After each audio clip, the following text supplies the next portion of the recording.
প্রায় 200 বছর ধরে এই দেশকে শাসন করেছিল। উদ্দেশ্য তাদের শাসন নয়, উদ্দেশ্য ছিল দেশটাকে শোষণ করা। তাই তাদের শাসনের নামে এসে যখন এই ভারতবর্ষে ভারতের নাগরিকদের উপরে জুলুম, অত্যাচার, নিপীড়নের মাত্রা বাড়িয়ে তুলল, অর্থাৎ সাধারণ ভাষায় বলা যায় ভারতের মানুষের উপরে যখন অত্যাচার করতে লাগলো, তখন ভারতের জনসাধারণ জেগে উঠল যে ব্রিটিশদের অন্যায় অত্যাচার মুখ বুঝে আর আমরা মেনে নেব না। আমাদেরকে জনমত গঠন করে ঐক্য হয়ে এই ব্রিটিশদের বিরুদ্ধে রুখে দাঁড়াতে হবে। যেটাকে বলা হয় স্বাধীনতার প্রস্তুতি। ব্রিটিশদের হাত থেকে দেশকে রক্ষা করতে হবে, ইংরেজদেরকে দেশ থেকে তাড়াতে হবে, এই চিন্তাধারা নিয়ে 1857 সালে প্রথম যে বিদ্রোহ শুরু হয়, সেই বিদ্রোহের নাম হলো সিপাহী বিদ্রোহ। বলা হয়নি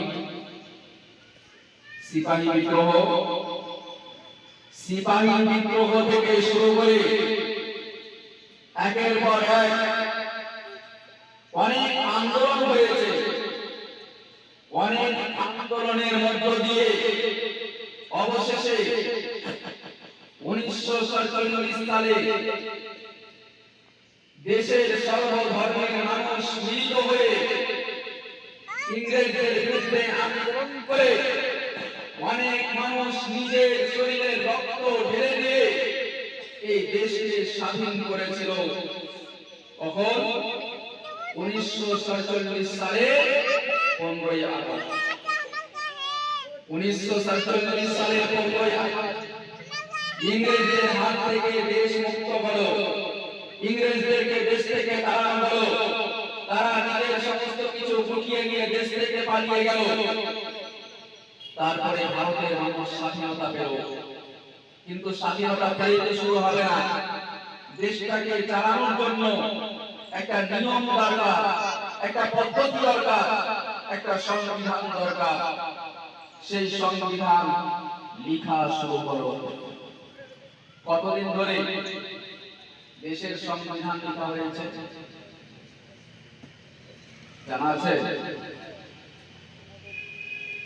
অনেকেই মনে করে যে আমরা জেনারেল শিক্ষায় শিক্ষিত, আমরাই মনে হয় দেশ সম্পর্কে জানি, আমরাই মনে হয় সংবিধান সম্পর্কে জানি, আরে বলা আমরা কিছু জানি না।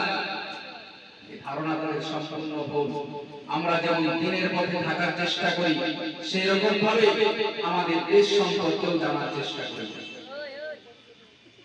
এই ভারতবর্ষের সংবিধান বি.আর. আম্বেদকরের নেতৃত্বে 2 বছর 11 মাস 18 দিন ধরে লেখা হয়েছে।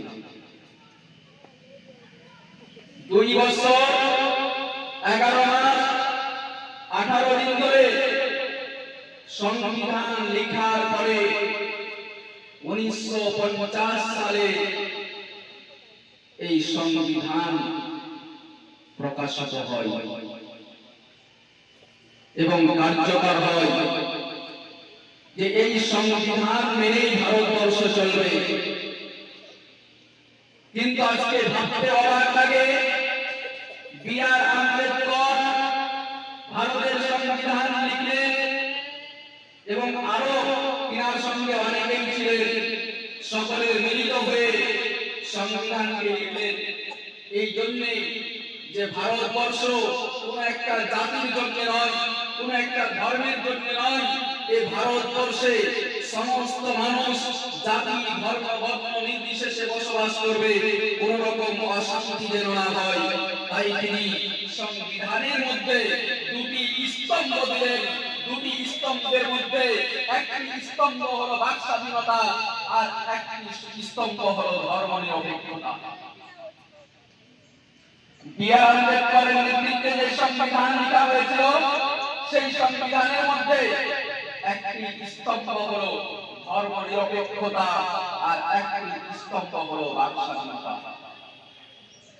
কেউ যদি অন্যায় করে তার বিরুদ্ধে গঠনমূলক প্রতিবাদ করবে, এটা বাক স্বাধীনতা। কিন্তু বর্তমানে আমরা দেখতে পাই বাক স্বাধীনতা নিয়ে যখন কেউ ময়দানে নেমে কোনো অন্যায়ের বিরুদ্ধে কথা বলে তাকে দেশদ্রোহী, সংবিধানদ্রোহী তকমা দেওয়া হয়। আর দ্বিতীয় স্তম্ভ যেটা ধর্মনিরপেক্ষতা,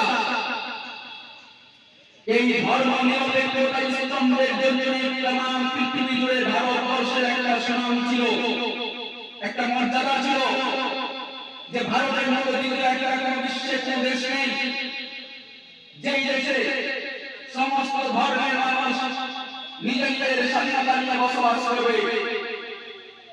একমাত্র বিশ্বের দেশ একটাই, সেটা হলো ভারতবর্ষ, যেখানে কোনো ভেদাভেদ ছিল না, যেখানে কোনো অশান্তি ছিল না। হোক সে হিন্দু, হোক সে খ্রিস্টান, হোক সে নাসারা, হোক সে ইহুদি, হোক সে মুসলমান, যে জাতিই হোক না কেন কোনো ভেদাভেদ ছিল না। সমস্ত মানুষ নিজেদের স্বাধীনতা নিয়ে নিজেদের ধর্ম মেনে বসবাস করত, কোনো অশান্তি ছিল না। কিন্তু বর্তমানে সেই ধর্মনিরপেক্ষতা সংবিধানের এই বাক্যটিকে মুছে দেওয়ার জন্য একটা দল উঠে পড়ে লেগেছে, মানুষের মধ্যে বিভাজন সৃষ্টি করছে। কেউ বা একটা ধর্মের পক্ষ নিয়ে, কেউ বা একটা জাতির পক্ষ নিয়ে, কেউ বা একটা দলের পক্ষ নিয়ে এই সংবিধানটাকে মুছে দেওয়ার ষড়যন্ত্র করছে। তাই আমরা ভারতবর্ষের মানুষ আমাদেরকে আবার সজাগ হতে হবে।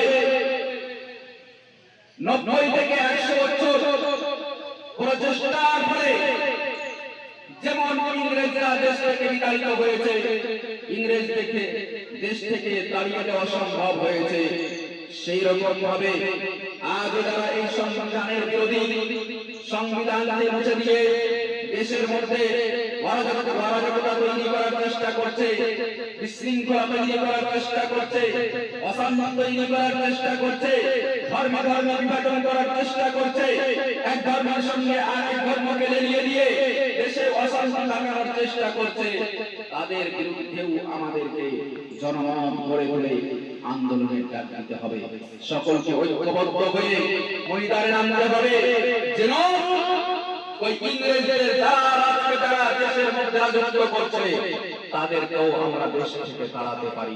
অবশ্যই আমাদের প্রতিজ্ঞাবদ্ধ হতে হবে ওই ইংরেজদের জালগুলিকে, যারা কোনো জাতির দোহাই দিয়ে, যারা কোনো রাজনীতির দোহাই দিয়ে বিভাজন তৈরি করে দেশটাকে নষ্ট করছে, সংবিধানকে কলঙ্কিত করছে, তাদেরকে দেশ থেকে তাড়াতে হবে। এই প্রতিজ্ঞা আমাদেরকে করতে হবে। আর এটা করার জন্য আমাদের প্রয়োজন সংবিধান জানা, যেই সংবিধান 1950 সালে বি.আর. আম্বেদকরের নেতৃত্বে আমাদেরকে, অর্থাৎ ভারতের 140 কোটি মানুষকে উপহার দিয়ে গিয়েছে সেই সংবিধান। অর্থাৎ এই সংবিধান কোন নির্বাচন কমিশনের নয়, এই সংবিধান ভারত সরকারের নয়, এই সংবিধান রাজ্য সরকারের নয়, এই সংবিধান কোন আমলার নয়, কোন মন্ত্রীর নয়, কোন এমএলএর নয়, কোন এমপির নয়। এই সংবিধান হলো ভারতবর্ষের 140 কোটি মানুষের জন্য দেওয়া উপহার, এই সংবিধান। অতএব আমাদের অধিকার আমাদেরকে ছিনিয়ে নিতে হবে। যে যাই বলুক না কেন, সংবিধান আমাদেরকে উপহার দিয়েছে, এই ভাষাটা আমাদের মনে রাখতে হবে, জানার চেষ্টা করতে হবে। অনেকেই বলে তাদের হাতে ক্ষমতা, তারা যা খুশি তা করবে, আমাদের কিছু করার নেই। এই ধারণা সম্পূর্ণ আমাদের ভুল। তাদের হাতে ক্ষমতা থাকতে পারে, কিন্তু ভারতবর্ষের সবচাইতে বড় শক্তিশালী ক্ষমতা যেটা, সেটা হলো সংবিধান। সংবিধান আমাদের জন্য আছে। কোন সরকার যদি অন্যায় করে, নির্বাচন কমিশন যদি অন্যায় করে, কোন নেতা মন্ত্রী যদি অন্যায় করে, তার বিরুদ্ধে কি রকম ভাবে ব্যবস্থা নেওয়া যায় সেই রকম অধিকার, সেই রকম পরামর্শ, সেই রকম শিক্ষা সংবিধান আমাদেরকে দিয়েছে। অতএব প্রত্যেকটা মানুষের উচিত সংবিধান জানা, সংবিধান বোঝা, সংবিধান পড়া। কিন্তু দুঃখ আমাদের একটাই, যে আজকে ভারতবর্ষের মানুষকে অন্ধকারে রাখা হচ্ছে। ভারতের মানুষকে অন্ধকারে রাখা হচ্ছে। কারা রাখছে? রাজ্য সরকার থেকে কেন্দ্রীয় সরকার সকলে ভারতবর্ষের মানুষকে অন্ধকারে রাখার চেষ্টা করছে। তারা ইচ্ছা করলে প্রত্যেকটা মানুষের ঘরে ঘরে সংবিধান পৌঁছে দিতে পারবে। বইয়ের সিলেবাসের মধ্যে কি সংবিধানকে ঢোকানো যেত না? ক্লাস বাই ক্লাস, ধাপে ধাপে, দুটো চারটো করে ধারা সংবিধানের ছেলে মেয়েদেরকে শেখানো যেত না? কিন্তু না, শেখাবে না। সংবিধান জানতে হলে উকিল হতে হবে। এই ভ্রান্ত মতবাদ দিয়ে আজকে ভারতের মানুষকে অন্ধকারে রাখা হচ্ছে।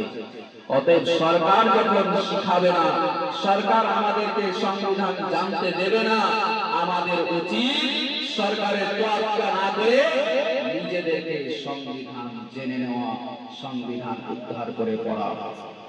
যেই সংবিধান আমরা পেয়েছি 1950 সালে, এই 1950 সালে 26শে জানুয়ারি সংবিধান উপহার পেয়েছি বলে আজকে এই প্রজাতন্ত্র দিবস।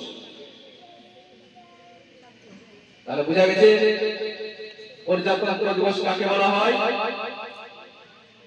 কেন পালন করি। 1950 সালে বি.আর. আম্বেদকরের নেতৃত্বে যে সংবিধান লেখা হয়েছিল, সেই সংবিধান আমরা উপহার পেয়েছি। সংবিধান আমাদেরকে স্বাধীনভাবে চলার অধিকার দিয়েছে। সংবিধান আমাদেরকে নিজের ধর্ম মেনে চলার অধিকার দিয়েছে। সংবিধান আমাদেরকে বাক স্বাধীনতার কথা বলেছে। সংবিধান আমাদেরকে অন্যায় করলে কি শাস্তি হয় এবং সংবিধানের কেউ যদি বিরোধিতা করলে কি শাস্তি হয় সেই কথাও সংবিধান বলেছে। নচেত একবার ভেবে দেখতে হবে যে সংবিধান লিখতে সময় লেগেছে 2 বছর 11 মাস 18 দিন। তাহলে কতগুলি সংবিধানের ধারা আছে। এই ধারাগুলি আমরা সকলেই জানার চেষ্টা করব, পড়ার চেষ্টা করব। যারা স্কুলের সঙ্গে জড়িত তাদেরকে বলবো সংবিধান সম্পর্কে শিক্ষকদেরকে জিজ্ঞেস করব। শিক্ষকদেরকে সবসময় প্রশ্নের মুখে রাখতে হবে, ছেড়ে দিলে হবে না। শিক্ষকদেরকে সংবিধান সম্পর্কে আমরা জিজ্ঞেস করব, একটার পর একটা বিষয় নিয়ে সংবিধান আমাদেরকে কতটুকু অধিকার দিয়েছে সেই সম্পর্কে জানার চেষ্টা করব। কার কাছ থেকে? শিক্ষকদের কাছ থেকে। কিন্তু শিক্ষকরাও কোনো মতেই বলার চেষ্টা করে না, জানতে দেয় না, আর আমরাও জানার চেষ্টা করি না। হই হই করে শুধু প্রজাতন্ত্র দিবস আসলো জিলাপি খেয়ে নিলাম, স্বাধীনতা দিবস আসলো জিলাপি খেয়ে নিলাম, বাস। কেন স্বাধীন হলো, কেন প্রজাতন্ত্র দিবস পালন করব, এই সম্পর্কে আমরা জানার চেষ্টা করি না। প্রত্যেকেই ছোট থেকেই আমাদেরকে সংবিধান সম্পর্কে জানতে হবে। সকলেই চেষ্টা করব এবং সংবিধান মেনে চলার চেষ্টা করব, সংবিধানের সম্মান রক্ষা করার চেষ্টা করব। যারা সংবিধানের বিরোধিতা করবে তাদের বিরুদ্ধে রুখে দাঁড়ানোর চেষ্টা করব। এই বলে আমি আমার সংক্ষিপ্ত বক্তব্য শেষ করছি। আসসালামু আলাইকুম ওয়া রাহমাতুল্লাহ।